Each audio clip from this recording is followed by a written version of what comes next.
Аймгийн гендрийн салбар хорооноос санаачлан орон нутагт анхудаа гендрийн мэдрэмжтэй дархан видео контентын уралдааныг Дархуул аймгийн хэмжээнд зохион байгууллаа.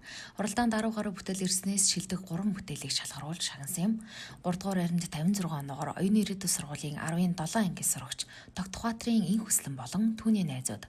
Дэд баримт 61 оноогоор Од сургуулийн 8-4 ангис сурагч Отгон Баатрын оюун зул, Од сургуулийн 3-1 ангис сурагч Отгон Баатрын итгэл нар орсон бол тэргүүн байрыг 74 оноогоор Дархан сумын 6 дугаар багийн иргэн Батнасангийн Нямбат болон түүний гэр бүлийн бүтээл эзэллээ. За намайг Нямбат гэдэг, манай хүүхдийг Чин Хүслэн гэдэг. Одоо энэ гендрийн мэдрэмжтэй дархан контентэнд оролцоод тэргүүн байр эзэлэнд маш их баяртай байна. Энэ контентыг яг ингээд судлаад тэрний үднээс одоо гэр бүлийн харилцаа, түүний болон хүүхдийн эрх тэгш байдлыг үүднээс яг энэ хөө контент хийсэн байгаа. Яг нэг яг хүн яг эрх тэгш байдал гэдэг нь болохоор яг нэг 50-50% та. Тэгээд яг тэрийг л үүднээс одоо эрэгтэй хүн гадаа гарч тийм хар хөдөр ажил хийх биш. Одоо гэр ч гэсэн одоо хаях шанагтаад зуралдаад тоогоо шанага эргэлж болно л гэсэн үүднээс энэ хөө контент хийсэн байгаа. Нямбатын Чин Хүслэн гэдэг. Алтан жимэг өгсөн 15 дахь сургууль сурдаг. Баярлалаа хайртай шүү.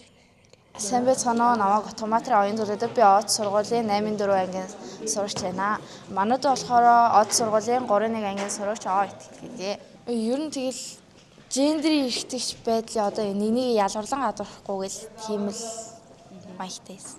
Тусаж тэмцэх хиндэ юу гэж хэлмээр вэ?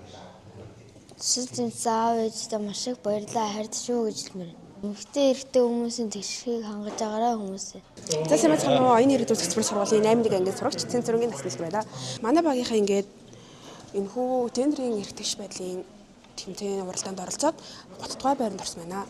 Бид нар болохоор ингээд энэ тэмцээнд зарлцсныг мэдээд бөөнөрөө сургууль дээрээ цуглаж аваад хийсэн юм биш үү. Гендрийн эрх тэгш байдлыг бид нар илүү сурталчилж, гендер гэдэг бол ийм байт юм байна гэдгийг илүү төлхөө хүмүүст түгээх зорилгоор энэ хөвчлөгийг хийсэн. Ийм гоё тэмцээнд зохион байгуулсан таны хамт олонд баярлалаа.